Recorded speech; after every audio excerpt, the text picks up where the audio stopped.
What is going on, ladies and gentlemen? I'm BDLM, coming to you with my buddy J4Y, bringing you episode number 28 of our Dota on Demand podcast. What's going up, man? What's going up, man? What's going on, man? How about I that haven't seen that movie in a long time, actually. The movie Up. It was a very great tearjerker movie with a lot of funny plot twists and just all around a great movie. But in regards to me, I'm doing pretty good.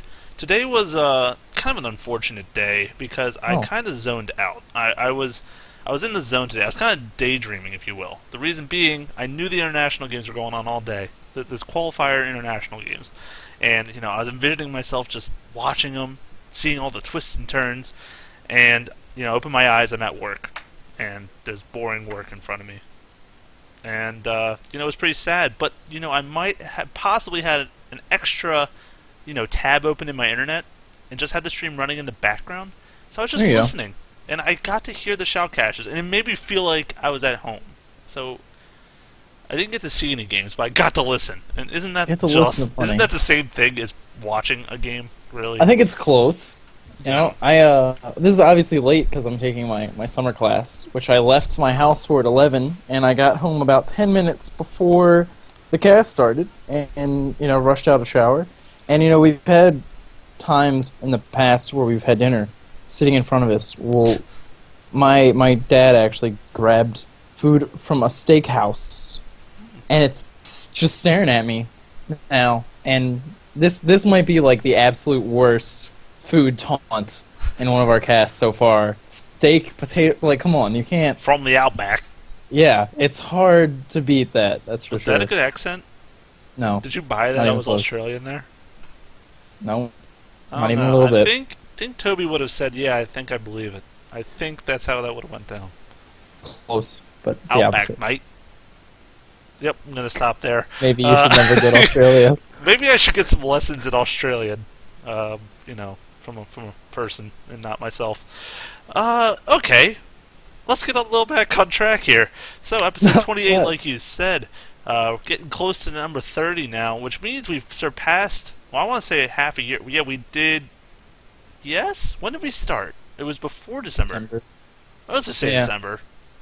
It's getting about halfway through a year now we've been doing these casts. I mean, that's actually a pretty good milestone here. Longest you've ever committed to anything minus your girlfriend, I think. She's pretty lucky that College, I've been in there for a while. But you went to college for a couple of years, but I don't know if that really counts. I went to all four, baby. Graduated.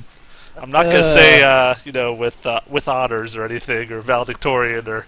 not quite, but, you know, graduated, got the piece of paper. Isn't that what it's all about? I actually have no idea where that piece of paper is now. That's good. I really don't. It might have been thrown out, actually, a year or two ago.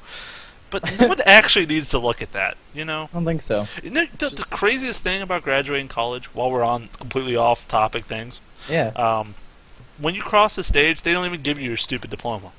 They give you a tube, and inside, for me, was a picture of a big turtle, because that was our mascot. Nice. It's like, thanks. It's almost like getting the opening and seeing like that troll face. Like that's what I expected. Like, heh, yeah, you're not actually graduating. Sorry.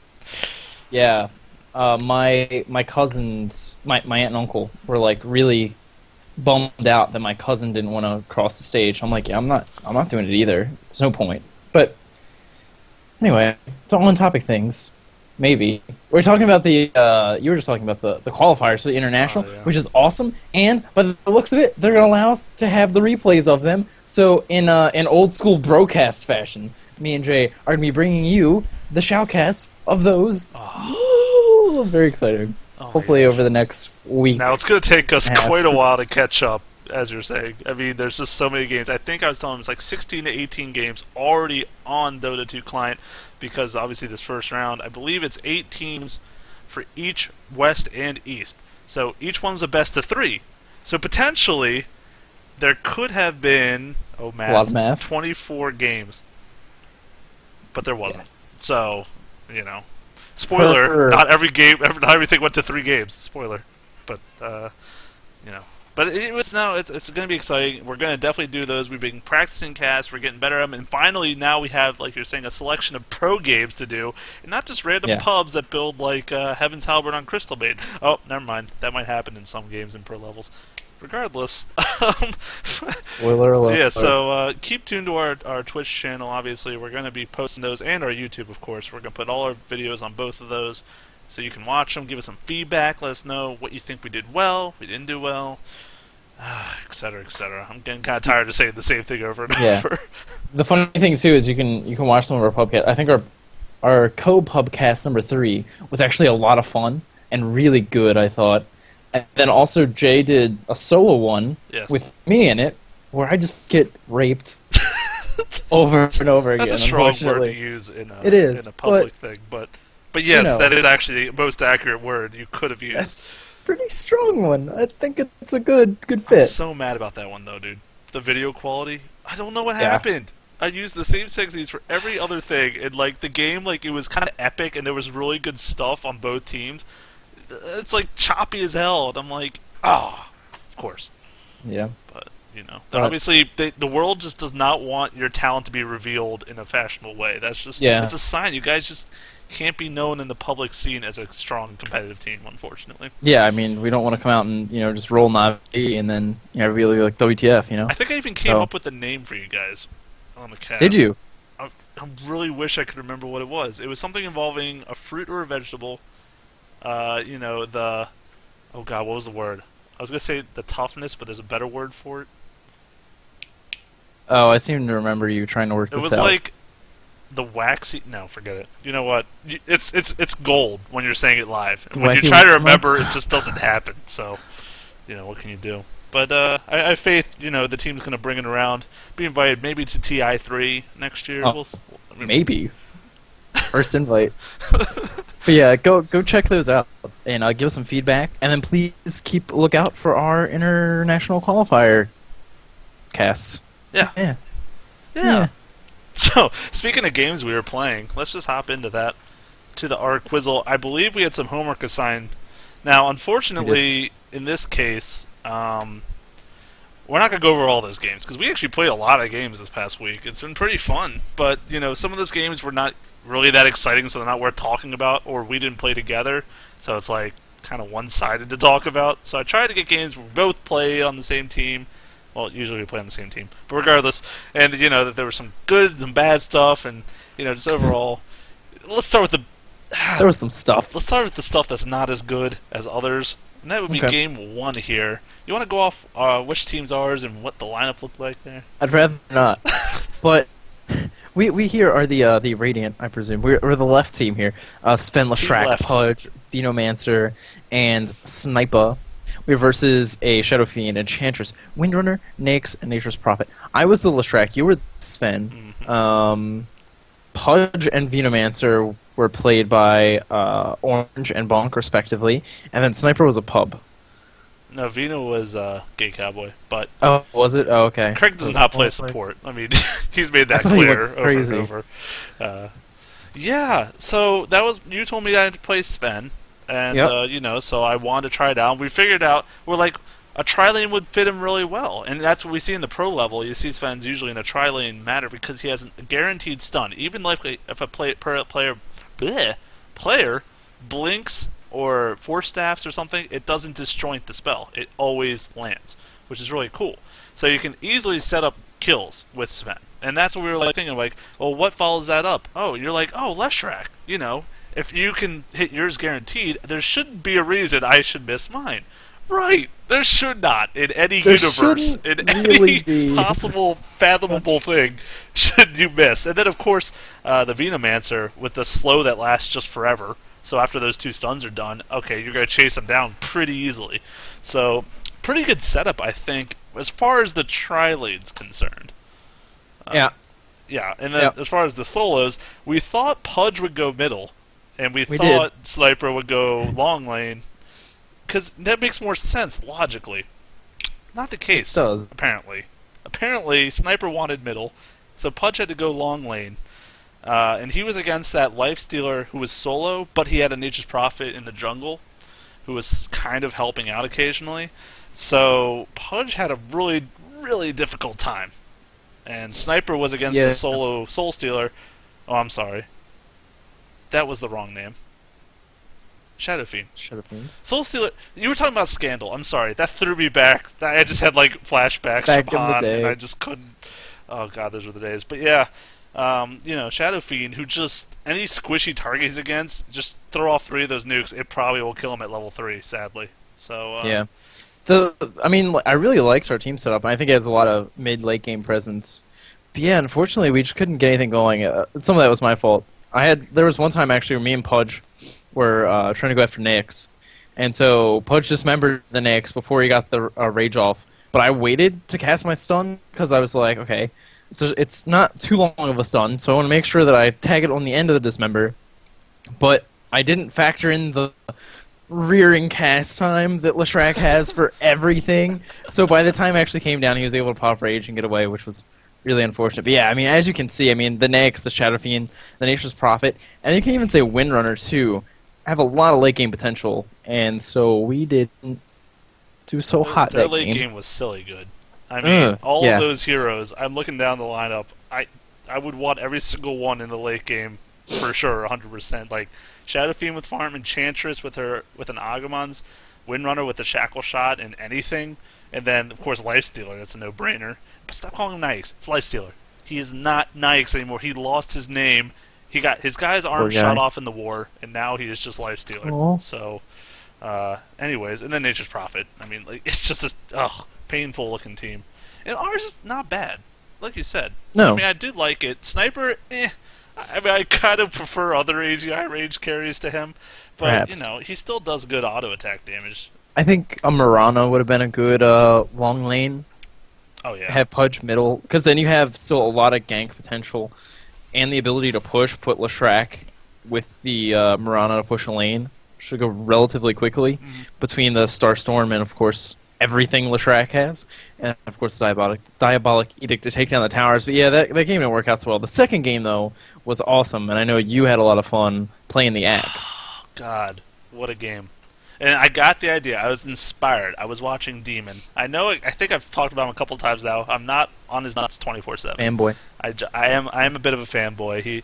I like watching his stream, and I like how he plays. And he was playing Axe in the jungle, and he inspired me to go a certain build in a certain way. And that was, obviously I was maxing, his spinning awesomeness. That is his E. And I might be in the process of opening up Dota 2 wiki. Calling Blade? No. No. Why would I be talking about Counter that? Helix. I'm sorry. Calling Blade. That's the ult. Are you trolling me, bro? We're talking about Axe, right? Of course I am. Wait. I'm just okay, trying I'm to delay you while I'm pretty opening sure this site. It's Calling Blade. Of course, Calling Blade is the ultimate. It's the Where have you spin. been? All right.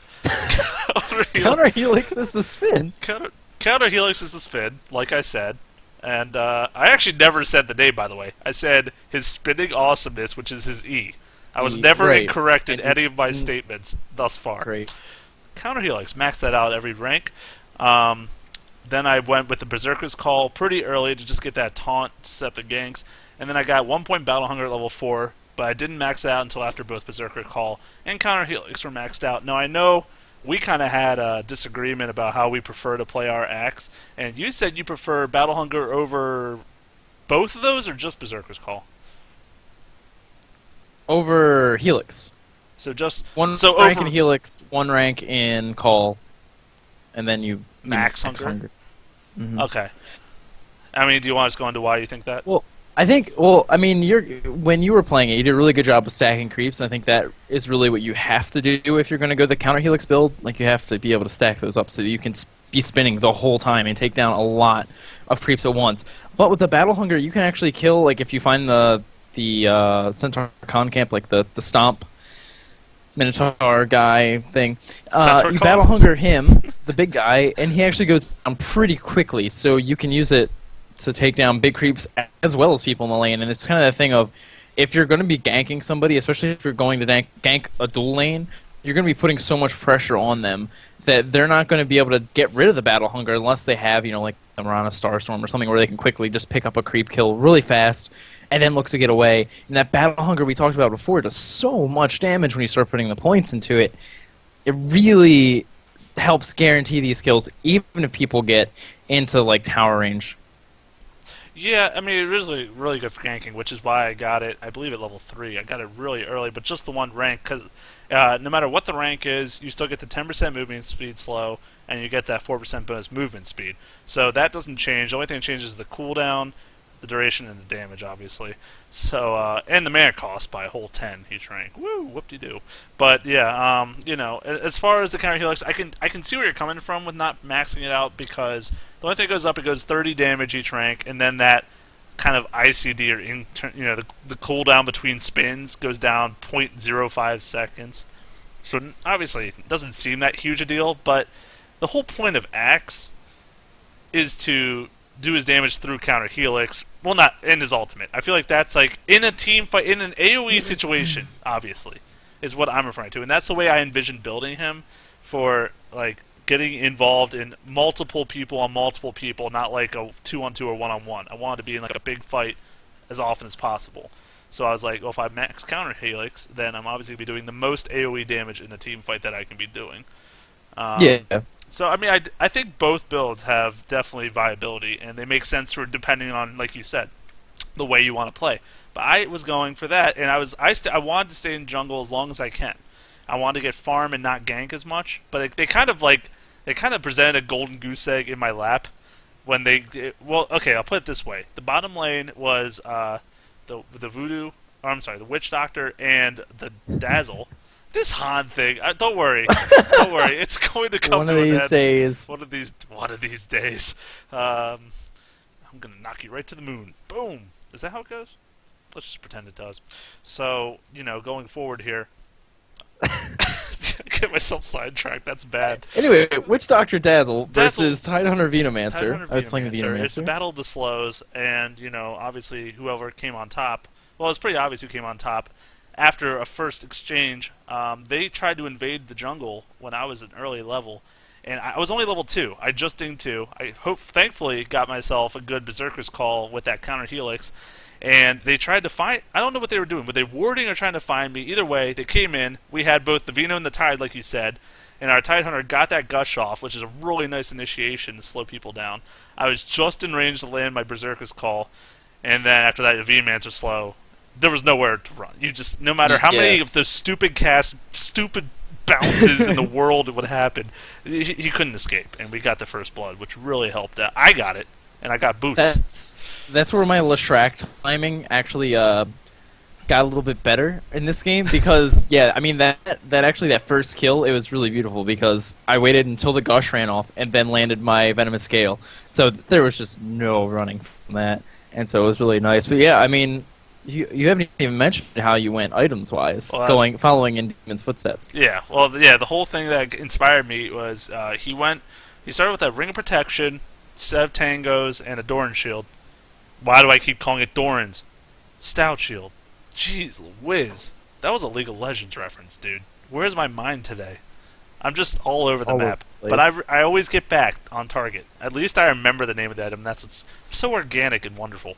So, you know, I start with that beautiful item set. I got those boots right away, and I turned those boots into tranquil boots. Now, obviously, we've kind of went over, I don't remember, it was some cast a few episodes ago, where you were talking about the way you like to see Axe, I believe it is. 16. It was it? 17. Wow. If it's that precise, I'm really proud of you for knowing that, because I'm actually gonna check. I'm that's curious. like 12 episodes ago, so I don't remember what I did 3 ago. episodes ago, so if you can remember that, cheers to that. But yeah, we were talking about the ways we like to see Axe built. Oh, no, wasn't it with Bonk? Because we were talking about... No. Oh, well, nice try on that.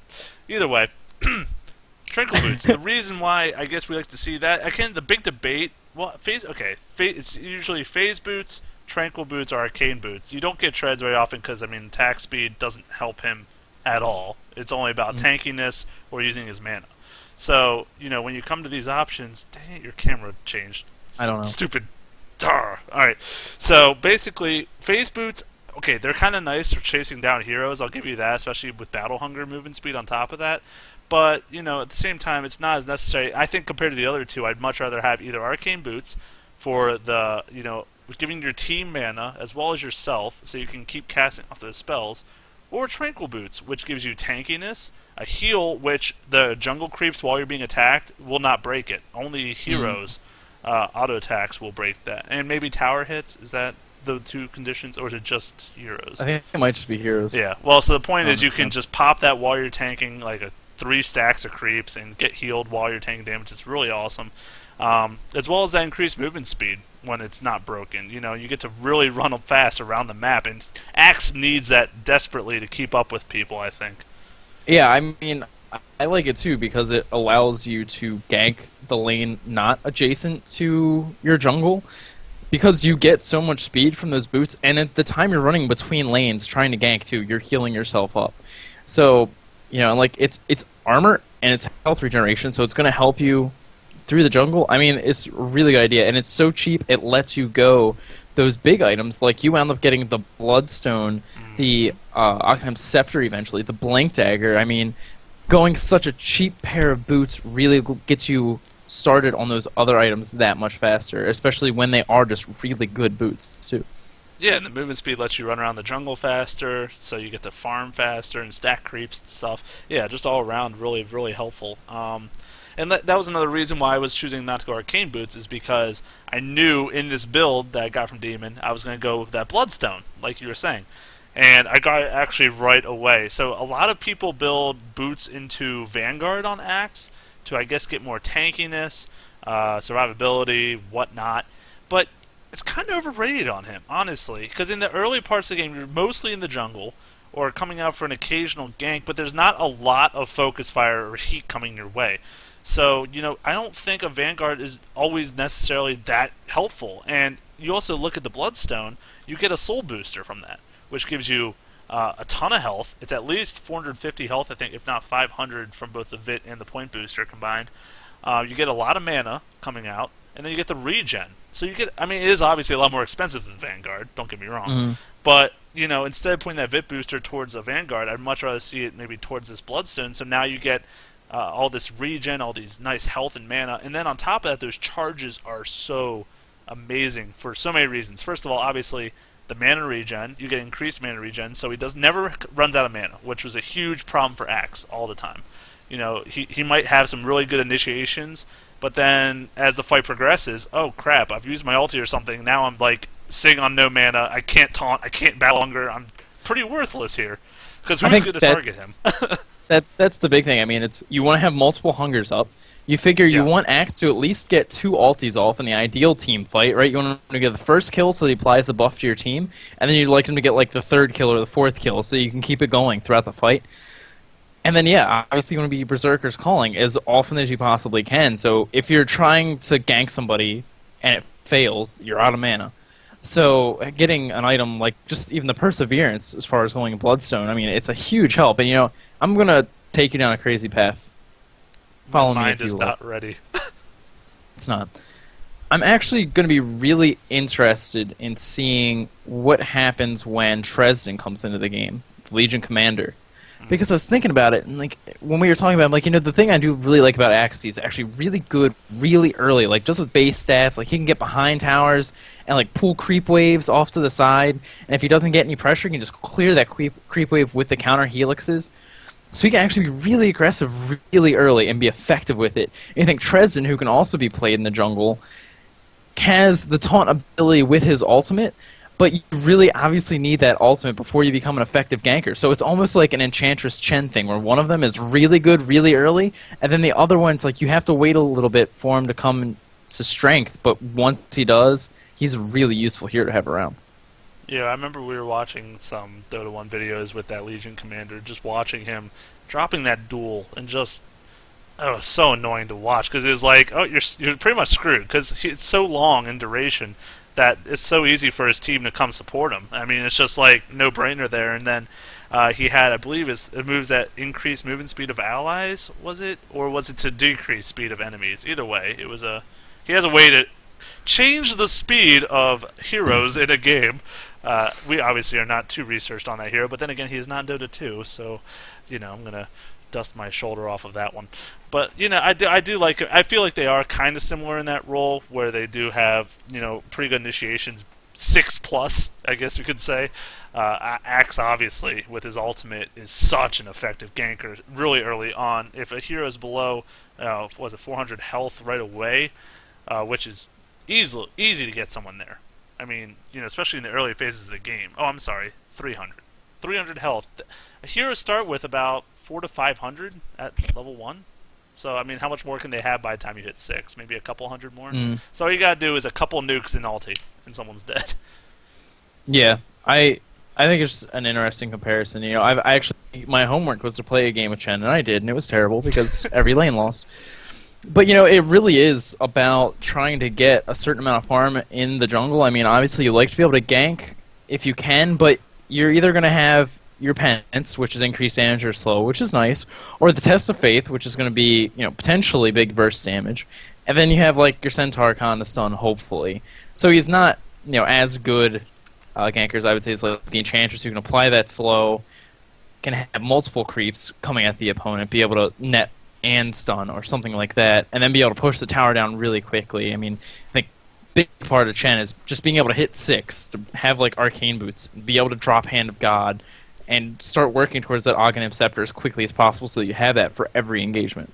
Yeah, I mean, Chen Enchantress, like, I guess she is better because she has that guaranteed slow, but it's random. Like you said, I mean, it really depends on what spawns in your jungles, what tools you're going to have to gank in the early phases of the game. I mean, if you're stuck with a Centricon, great. Now it's going to be really easy. Or the Troll, who can throw the net down. Okay, yeah, I can set this up really easily. But if you're stuck with, let's say, a Wolf, who is going to crit. Oh, I guess that wouldn't be in the orange spawn. But, there's so many different creeps that, won't... Or what's the name of the creep that throws the orb that does damage in a line? Like, what's that going to do to someone? Everything? It's good. Everything. I mean, it's a nice nuke early. I mean, it's like 100 damage, but that's nothing like a stunner.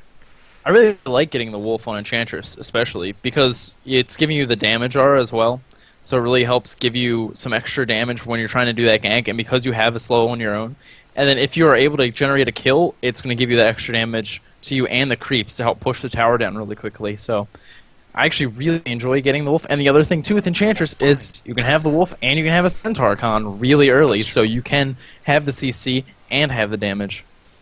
Yeah, they definitely differ very greatly in their styles, and it is interesting to see what teams pick up. I think if teams want to go into more of a late game, they're going to pick Enchantress every time, just because of her fact that her ult impetus. I mean, it does so much damage.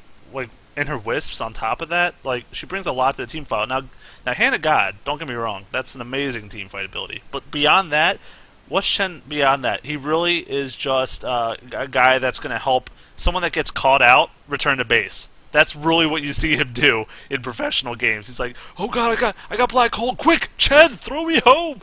He taps his red ruby slippers 3 times and sends them home.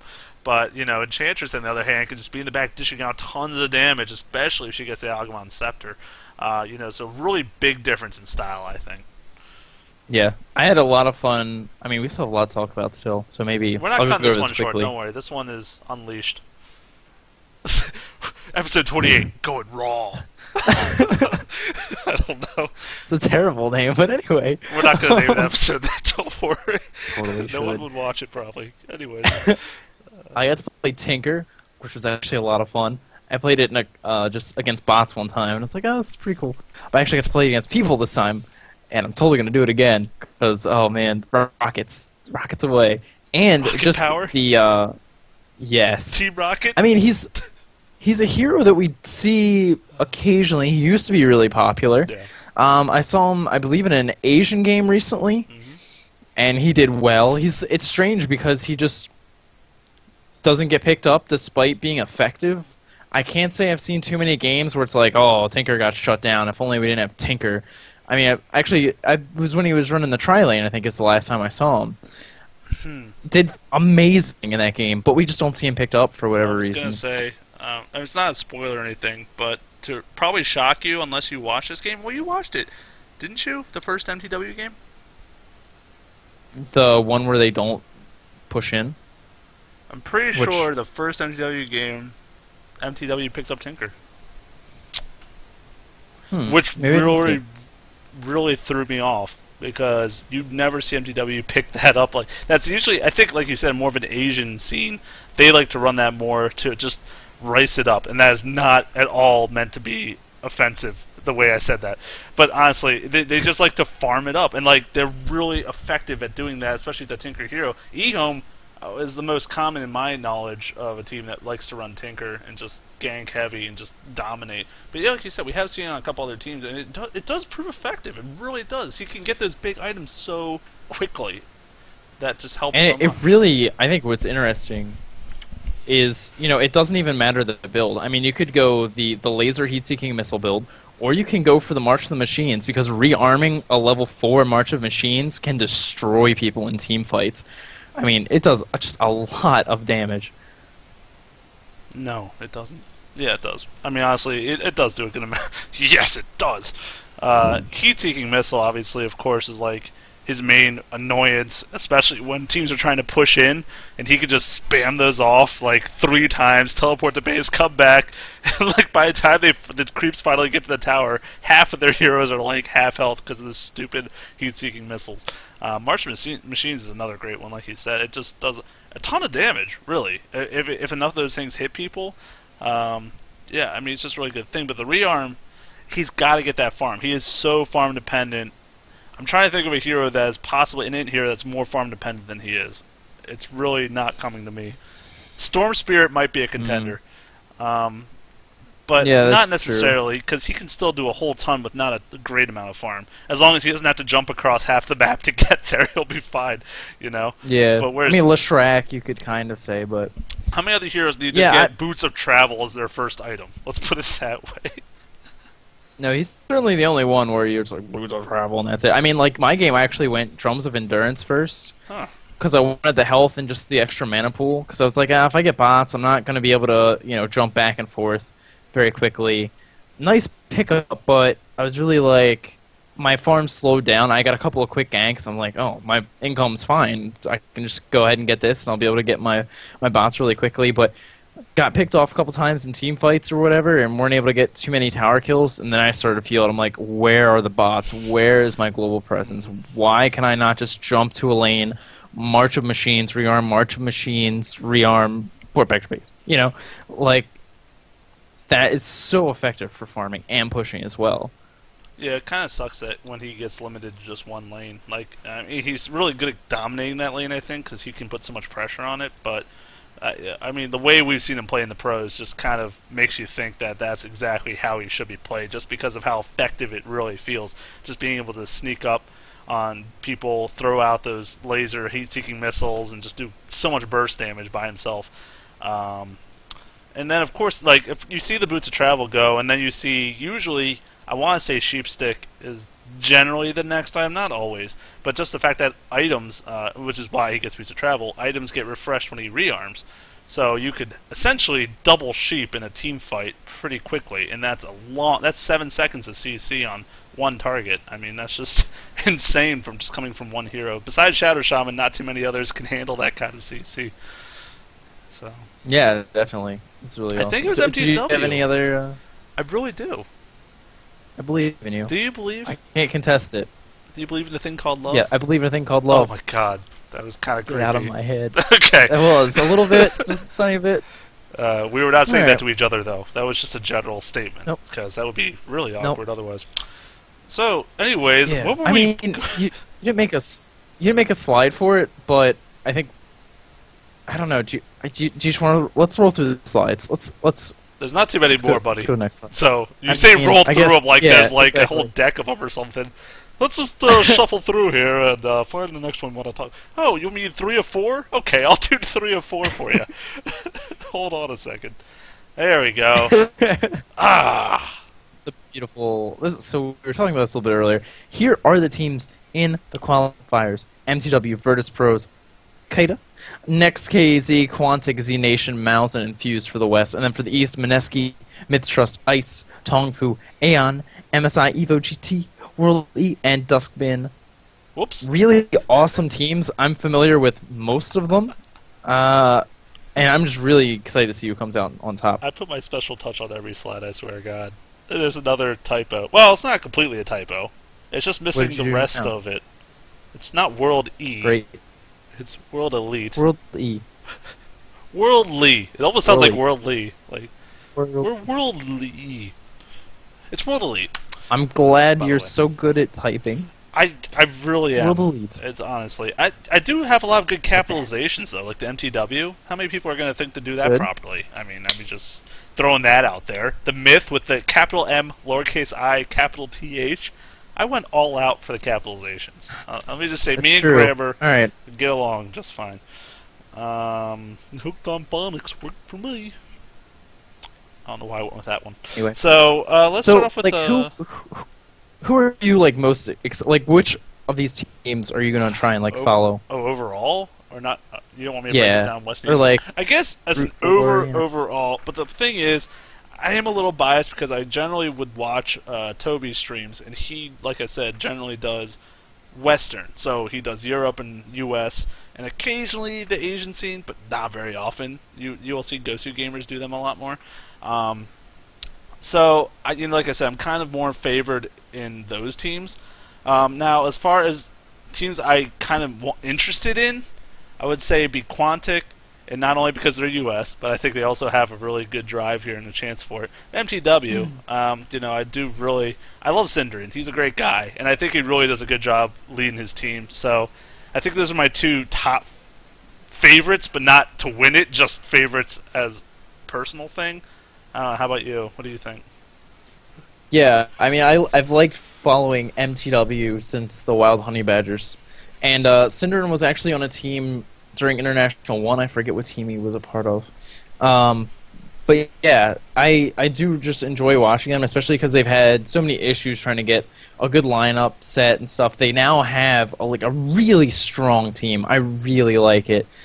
So we'll have to see how far they can go with it. Unfortunately, not too long ago, they actually suffered a really hard defeat. Like, they had something like a 15,000 gold advantage, complete control of the game, just doing really well, and then lost it to the Turtle. Lost one big team fight, and then just lost the whole game from there. But I have also seen some really strong games out of them recently, so I'm really interested to see how far they're going to be able to make it along. Yeah, and then as far as the East is concerned, I recognize all the teams, but I'm only super familiar with only a couple of them. Specifically, I know Myth Trust, although it's a different team from last year, from the first international they were invited to. There's still a couple of the boys that are the same, and they're not. I don't think they're gonna be in the final contender, unfortunately. But I kind of would like to see them step up and perform here. And then this Tong Fu team. You know what? All right. Do you have any favorites? Because I want to kind of break these down soon. Do you have any favorites before we jump into it? Do you even know No. half of these teams? Okay. Well, I'm aware let's of do them. a history lesson, shall we? I don't follow This will enough be of good. them. No, this is great because not only will you learn, but so will a lot of viewers who are like, I don't really know all these teams on the scene, and let's read on. I need I'm all ears. God, I was gonna say I need like a really nice voice to do a presentation. Like, I could speak. Oh God, what's his name now? The actor. The actor. Oh, him. The guy with the voice. Alright, forget it. I'm gonna be like that actor with the voice and just do a good presentation here. So let's start actually with the West because you are more familiar with that, anyways. And I'll just go. We'll do a quick rundown. MTW, like you said, they've changed their roster more in recent times, and now they're looking stronger than ever. They got that Kebab. They've got just a couple more players, and they've done a really good job connecting, I think, and they're finally looking like a team, like unified. So and I'm actually also basing some of these opinions on what I've gotten from the pro scene, like Gosu Gamers. A couple people did reviews there, so just letting you know where my information is, my sources. I like to have a little bibliography at the end of this. No, I really won't. There we go. VP, or Virtus Pro, actually one of the more heavily favored ones in this West qualifiers. They've had a good reputation. They're also from Russia, by the way. And MTW is general. That's a European flag. They used to all be from the same country. I actually don't remember which one it was. But then they recently replaced a couple players that made that now just Europe instead of one country. It's kind of unfortunate, but what can you do? They all use a euro. That's all that matters. So VP, all from Russia. They've had a strong presentation. They were also well, the team was in the first international as well, but they did really unfortunate. They went 0-3 in the group stage, and then they won only one game in the losers bracket, and then they lost to MYM the game after that. So yeah, they had a pretty darn poor performance, and they didn't place. But they've obviously revamped their lineup, and they've done a lot better ever since then, practicing a lot more Dota 2. So, and that's the other thing with this international first tournament. We're saying a lot of these teams crossed over, but you have to remember that hardly any of these teams had any practice. The only real practice they had leading up to the tournament was, I think it was like a week before, where they were allowed access to the beta to start practicing. Like, no time at all to get used to the system or how the heroes functioned in it. But regardless. So this team, Kaita? How do you want to pronounce that? Keita? Keita? Keita. I think it'd be Keita. Either way, they're from Sweden, and they actually formerly, you're going to recognize it now. Do you know who they are? No. U-Boat. Okay. Yeah. So that name's a lot more familiar with people. Right. We've seen them on the scene, and then this team, Keita, they picked them up, Keita Gaming, because I think they also have like a StarCraft team and a Counter-Strike team or something. They decided to get a Dota 2 team, and U-Boat seemed to be the team for it. So they're in it now, so people maybe are a lot more familiar with that name. So we'll see how they perform. I don't really know too much about U-Boat besides the fact that they've been in a couple of things before, so we'll see how that goes. Next, KZ, the team from Kazakhstan, which who knew that would even occur in a professional scene, but hey, they've kicked some butt to get there, and they've done a good job as well. Let's see, they were in the Aces Summer 2011 tournament, where the only team they lost to was Na'Vi. They even upset the Retry, that team that was in it. So the only team they lost to was Na'Vi. So they've been a pretty strong presence throughout the scene. So they look to be not a favorite, but maybe a contender to get towards the finals of this tournament. Quantic, that name should be familiar, especially for the U.S. people. If not, then they were formerly known as ex-Gosu before they were picked up by Quantic Gaming, who before that had SK Gaming team. It gets really messy. The point is, now don't worry about the past. Ex-Gosu, this is the team you need to worry about. They were just picked up in May, actually. It's just under a month ago. They're now under the Quantic tag. They were the first, they placed first in the Join Dota Open West against that formerly known SK Gaming team, actually, which we discussed in one of our past episodes as well. So that was really cool for them. So they're kind of on a hot streak right now, but, we'll have to see if they can keep it up in this tournament. Z Nation, unfortunately, I had trouble finding stuff on them. There's some sites, they're from Russia, and there were some sites like that had their name listed in tournaments and whatnot, but there was no I couldn't find an official site for Z Nation. And then the only thing that I saw, the people were in comments like, "Oh yeah, they're very well known," but that's all they said. And I'm like, well, how are they well known? I can't find a darn thing about them. They're not even on Dota 2 Wiki, which is that should be where they belong. But we'll see how they do. I'm not going to underrate them because I don't know them. I mean, they could definitely be a contender. So we'll see how they perform. Mal Sports, that's another generic Europe team. Got players from different countries. Let's see here. They were first place in a couple different things. There was tournaments like this GD Arena show match, and then the Arena 1. I'm not too familiar with those tournaments. But apparently they placed first in them, so they've got some accomplishments under their belt. They did have that roster change kind of recently. Up to this point, I think they had Trixie and Rexy. Were they the two that got replaced? Or they left on their own accord, or whatever you want to call it. Whatever. It's like breaking up with a girlfriend and being like, we both mutually agreed to it. Who knows how it actually went. But either way, those two stepped down, and they found quick replacements for them. And they've been actually, I think, doing better since they got replaced. They seem to have a lot more synergy. The roles are more well-defined, and just overall play has been better for them. Ow, that was my elbow. And let me get to this last team before you get your word in. Sorry, I'm keeping you quiet like a mouse over there, but it's a learning experience. That's what you're just studying up right now. That's all it is. Soaking it in, man. Infused, this team. They're from Sweden. So two Swede teams in this thing, and they've been kind of up and down over the past few months here. They've been close contenders to winning a few things, and they've also been on the bottom. So it's been up and down like a roller coaster for them, but. They definitely have all these teams seem to have a really, strong drive and competitive nature to them. So, I mean, given now that you kind of have that background, who do you favor to win this coming out on top? Do you even have a chance for that? No, not really. I mean, I'm. Oh, wait, maybe not win. Who do you teams think will make and it going- towards the end? What? Who do you think are like the top 3 teams then? What would you think?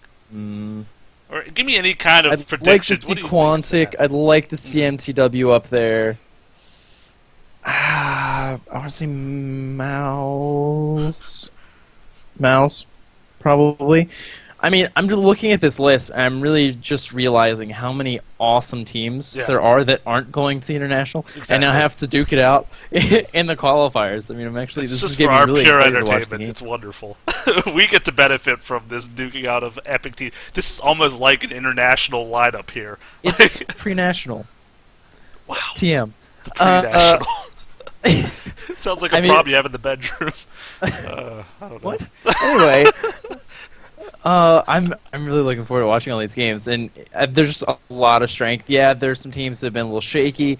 A lot of the problems that I have in trying to learn a lot of these teams is in the last month especially, so much shuffling around of sponsors and teams and players, and so, hopefully, it seems like things have settled down for the most part now, so we can really start to associate these players with these teams and, these teams' records. So, I'm thumbs up. I'm looking forward to it, and yeah, I think those are my hopes. MTW, Mouse, and Quantic up there in the apple top pie tier. in the sky. Yeah. And it's people have been saying that the West seems to be a lot more. I'm not sure the great word for this is, but close in competitiveness. Yeah, like it could go any way. Like there is no one real favored team. As far as that is concerned, I think people were saying that MTW and the Virtus Pro were the 2 most thought to have a chance to go all the way. But you've just seen a lot of these teams play in tournaments recently, and they've toppled some really strong teams like Orange, like Navi's lost to some of these teams. I mean, it can go any direction on any given day. It depends on the draft. It depends on how the game. I mean, there's so many factors. You can't just say, oh well. It's like in football. Oh, a team went 16-0, and then they lost their first tournament game. It doesn't matter, how you do in the season. It's all about the playoffs, right? So that's my second time I made a football reference, and that one didn't feel good at all. But that's regardless. I think I'm going to see Virtus Pro take it all, just because I've been watching them recently, and they seem to really have their stuff together. But I honestly think Quantic could come up and take this, just because, like I said, they're on a hot streak. And that could really work in their favor. They're still pumped up. We have a chance now to get in this international. We didn't even think we were contenders a couple months ago. We just got picked up by Quantic, for Christ's sake. It's like out of nowhere now. All of a sudden they're in this, and I think they're going to ride that out to have a good shot at this. Now, we haven't looked at the results of day 1, so we could totally be talking out of our butts, and it would be completely wrong. MTW, Quantic, and Mouse all knocked out and losing 2 games. Well, that's the beautiful thing about this, is that it's double elimination. So there's the winners and the losers bracket. So even if they lose that best out of 3 today, they have a chance to come back in the losers bracket. So that's really awesome. And then I think it's a best of 5, isn't it, for the championship games in each one? I'm almost certain. I think it's a weighted series. It really does feel like the pre-national. This is just about as big as the international is going to be. Minus obviously some of the big teams, but minus so the good. epic drum line that was in the background, just boom, boom, boom, boom. Have you remember that music from those games when they were starting the draft? They had their own epic Dota music, and it was basically just drums playing with a little bit of a pipe in the background or something. It's like Jumanji. Yeah. Oh god, it was definitely like Jumanji, except they didn't yell Jumanji. But and there was no crazy tigers in the bedroom. But aside from that, yeah, I was actually listening. Sadly, I was listening to it on YouTube, a clip of that music, just to get myself back into it. And I wasn't the only one. I think it was on Reddit with 100 upvotes or something. People were like, "I want to listen to this again while I'm doing this."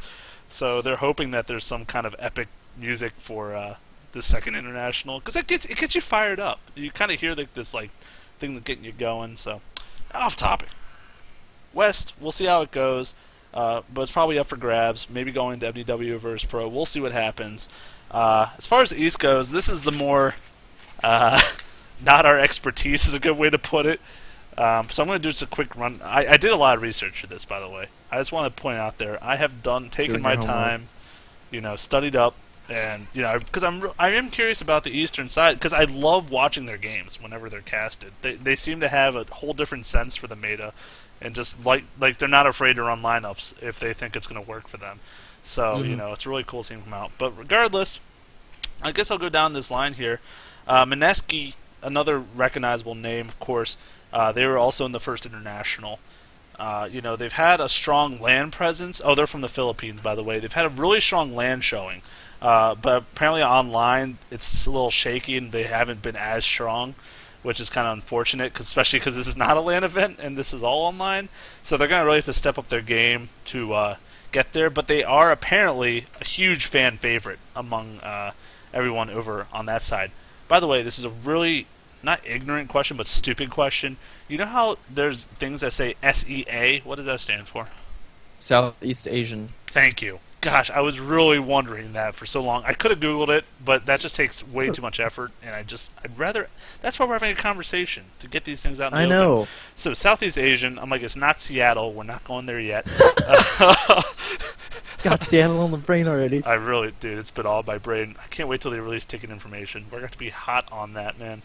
Like rain on the ground. That didn't work. So regardless, fan favorites are Medeski, but we'll have to see if they can perform up to their fan standards in this tournament.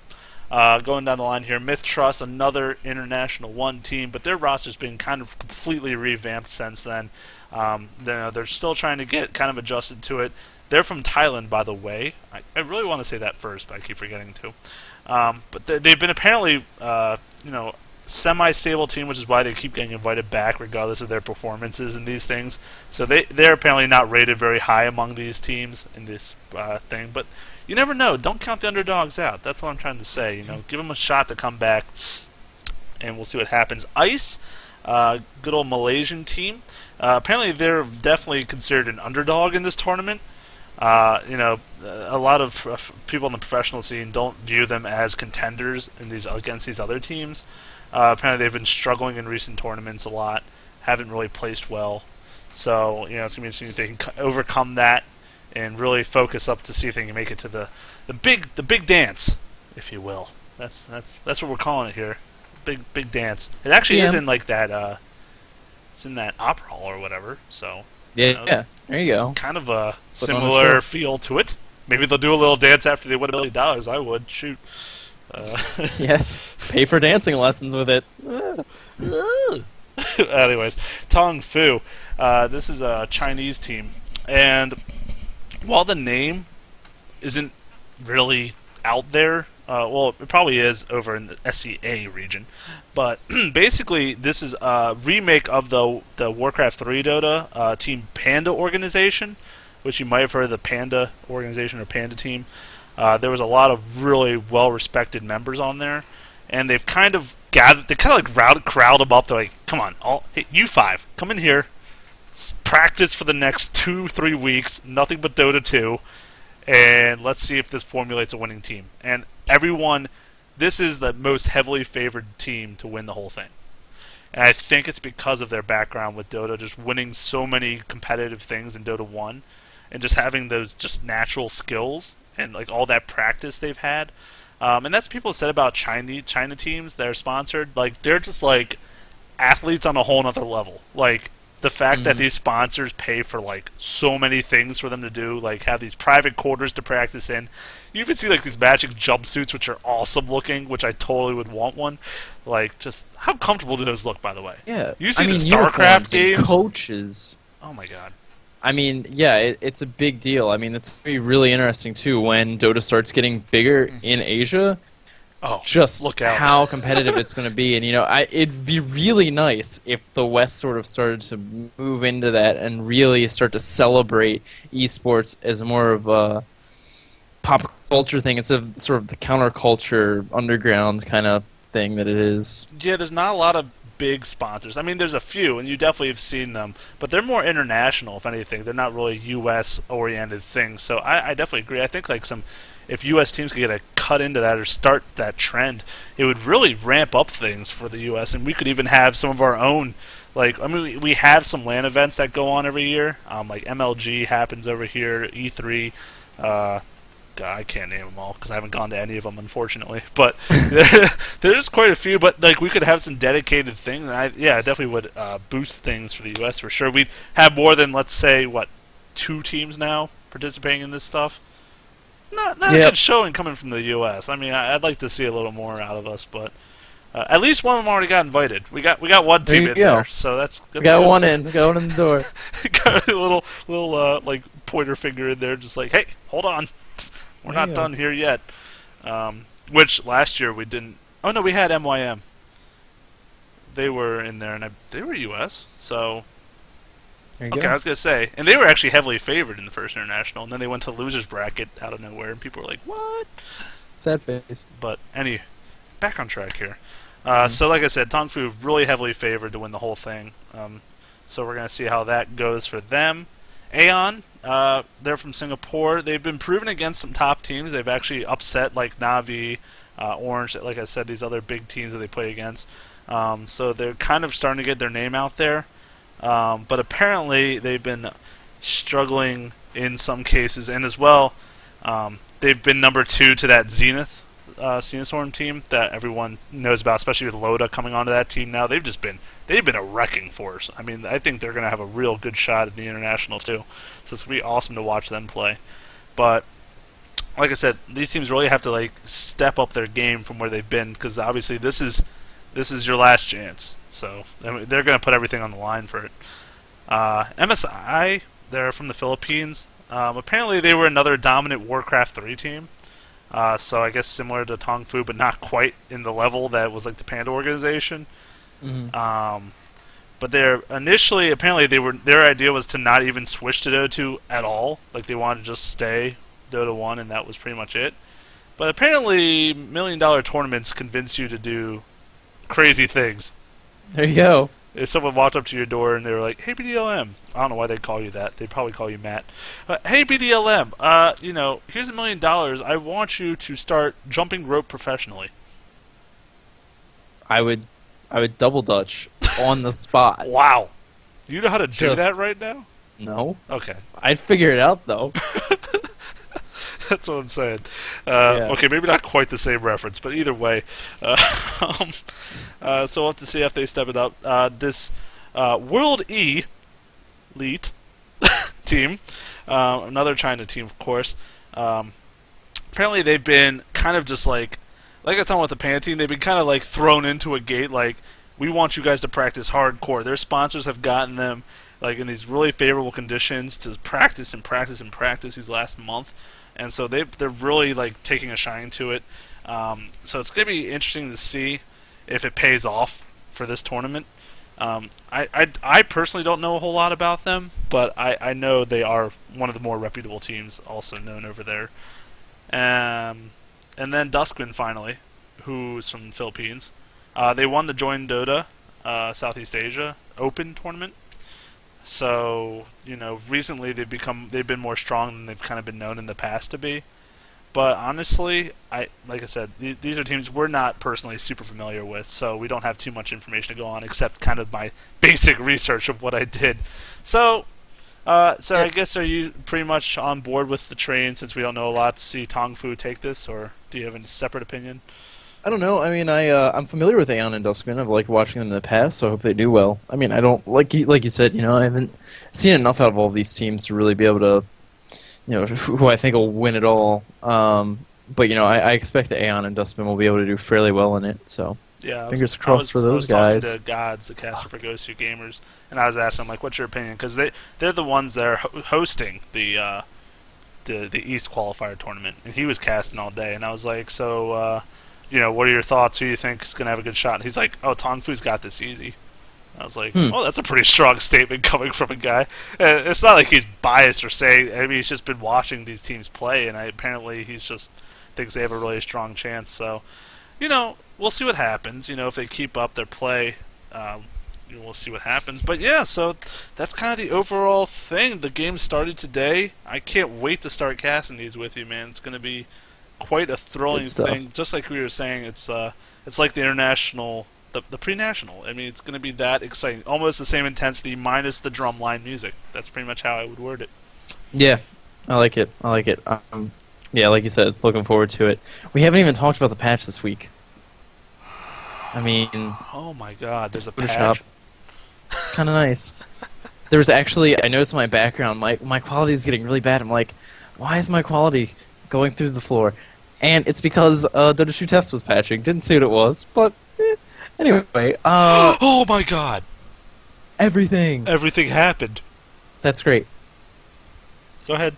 Okay, we got later. That's next week. Thank God, I want to talk about it. Go ahead. It's next week. I can't wait till after the cast to talk about it. Continue. The shop came out, yes, which is awesome, and a lot of the stuff we've already talked about, it actually kind of... Oh, I see what it was. Anyway, sorry. Go ahead. Train of thought. Oh, we already kind of talked about, how we expected certain things to happen, and they did. I mean, it was announced that Dota 2 will be free to play. Awesome. But there were some really clever things that I really like about how Valve handled it. One is making items in sets. Genius. Two, giving the chests to people right off the bat. Like, we've seen in Han and League of Legends, just like the whole skin, right? You get to change everything about the hero, but, putting items in sets and then giving people some of these items, it's really awesome for them, I think, because that's going to lure people in to try and finish out these sets. If you have 7 or 8 pieces, you're going to be like, well, I might as well, Yeah. I mean, I do. I was kind of half listening. I honestly was. Right. I'm sorry. I don't know why I saw this tab open. I can't. I had to focus. Focus up. All right, we're talking about the shop. What was the last thing you said about it? Last thing I said was, I think it's neat that they are releasing items in sets and that they gave people chests as well. Really smart, I think, just business ideas to try to lure people into buying more things. And I can already tell you, right, my request to you computer-savvy individuals who are going to make 3D skins, I want a Disco Ball IO when it comes out. That's all I got so far. And I would like some... Oh, yeah. He'd be shiny and sparkly, and then his tether would just be like this rainbow. Oh, it'd be beautiful. It'd be beautiful. Yeah, somebody do that. I'll buy it. $20. I'll buy it straight up. That's a lot of money. Yeah. And then I'd love some Crystal Maiden stuff if you all feel like breaking that out. But, what about you? What hero would you like to see some skin stuff for? Got anything... Skin stuff. That sounds really creepy. Well, I see. I'm gonna base it on heroes that I like to play personally. That I don't know. I'm trying to think of ideas for them. Like, I love Ancient Apparition, but I don't know what you turn that guy into. Like Kryptonite. Great. That's so original. He goes from Frost to Kryptonite. Okay. Yeah, I like it. Yeah, you would like it. It's just a color change. Sell it cheap. Great, it's a color change, so I'm paying dollars for... That's what LoL did, and no one liked 50 that. 50 cents. So 50 cents. You'd pay 50 cents, have a green Ancient Apparition. Green? Don't lie to me, boy. Red. Kryptonite. Okay. Kryptonite. Okay. Green. Okay, got it. Yeah. And now I'm going to play the song while I'm talking. But, Great. Kryptonite.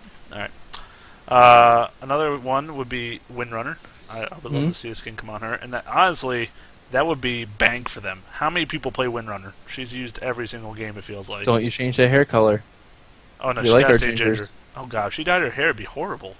She's the only ginger in the game. Lena. Besides Lena. Enchantress. That's not really red. That's like a... That's a fake red. Sure And don't say Bat Rider, because he's a guy. It's red. So, guys can't be gingers, I'm sorry. Toby would be very mad at you right now. It's a good thing he doesn't listen to this very often. Yeah.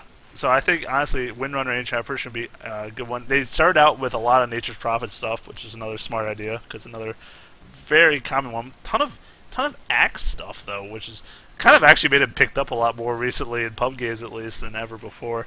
But like I said, I think they're going to probably try to focus up on heroes that, or it'd be smart of them to try to release skins for heroes. If it's possible to work like that, I don't know how the artists work or whatever, but if they could try to focus up on things for the popular heroes, like I know Invoker has a couple of skins, and obviously another one, something like that. Tide Hunter. Tide Hunter has some really he has neat some stuff. awesome skins. His have been more, I think, more creative than a lot of the other ones. Like because they replaced items completely. Like they turned the big fish into like a ball and chain, and then there's like he's got a pirate hat in one of them. Like I just don't know. I like the Kraken shell actually, which I always thought was strange that they didn't change the name or put a Kraken shell on them in the first place. It's like, okay, it's got a Kraken shell, but where is it? So I'm glad they have that now. Yes. So yeah, I mean, those are my heroes I'd like to see. But overall, really good job. And like you said with the chest, oh my god, I've already spent money on the game. I wanted to open that chest, and I got a key. You have to pay for a key, which is $2.50 or something. No. So what? Well, it's good for that. It was a Juggernaut weapon. It was a pretty cool looking sword. I don't play Juggernaut. But the other cool thing, though, I really like about this, since it's on the Steam platform, you can trade items. Yeah. Which in other games is not possible. You can't trade items. So that's a wonderful thing to have. Here, people can now get these. Sure, it's more random maybe with how they get stuff, but first of all, they get stuff for free. You have a chance when you play games to just win something, win or lose, and then you get earned those battle points from every game. Every time you level up in battle point status or whatever, you get free. I think it's a chest. You get a chest. You get an item. I don't know if it's a chest or not. But yeah, so you get another item essentially. You get a lot of free stuff on top of that. So people can trade amongst themselves if they don't like my Juggernaut weapon. I know I'm not going to probably get much use of that. And I'm not going to give it away for free. So if BDLM, let's say, gets himself an awesome axe weapon, like the cool axe that's like on a chain and it's like sweet, like a flail. If he gets that, and I'll trade that gladly any day of the week. So another great thing they've implemented already. I'm really excited about that. Yeah, I love all the couriers too. Mountaineer and the Juggernaut dog. Awesome. Oh, yeah. I remember in one of the pro games right after that patch, someone had that courier who was flying around. It was awesome. I think Toby zoomed in on it and was like, what in the world? Is that thing on balloons or something? And it was just hilarious. He was just like zoomed in. Like there was action going on. He was just zoomed in on the courier like, I don't know what this is. And he was like just intrigued. But, what was the other thing? Oh, compared to Han. So in Han, they when they release heroes, there's this period where you can pay to get early access to it, and then otherwise you have to wait. And then they do this rotation, similarly to Legends, where heroes become free. It's like 8 or 9 heroes are free every week, and that rotation just randomly happens, however the system generates it or whatever. Or you can eventually, I think, unlock heroes or something by spending points or money or whatever it is. In Dota, they've already announced they want all heroes accessible all the time. There is no waiting period. There's no buying and unlocking heroes. They think that ruins the game for people. Or not ruins it, but like it creates a barrier and like makes it not as good. And I completely agree. I think that's amazing.